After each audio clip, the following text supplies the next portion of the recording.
Hi everybody, this is page 786, question number 67.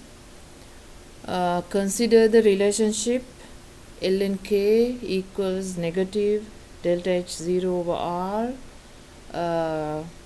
rt plus delta h0 over r. The equilibrium constant process was determined as a function of temperature in Kelvin with the results plotted below. So a graph is given like this. Y-axis is ln of k, the x-axis is 1 over t, and the scale is multiplied by 1000. So the unit will be k to the negative 1.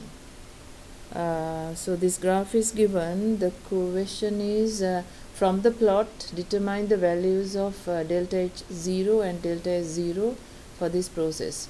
What would be the major differences in the ln k versus 1 over t plot for an endothermic process as compared to an exothermic process?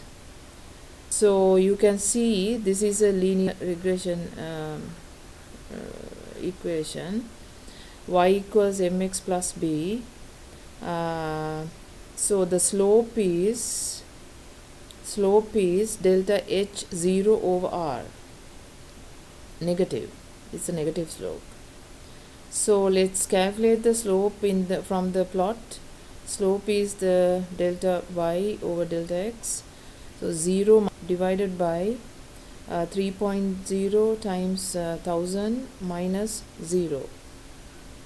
So it comes to negative 1.3 times 10 Kelvin.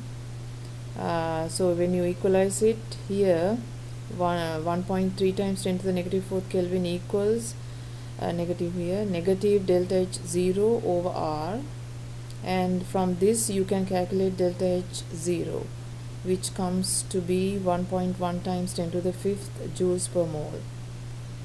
And to get the delta S is the intercept equals delta S0 over R. Intercept is 40.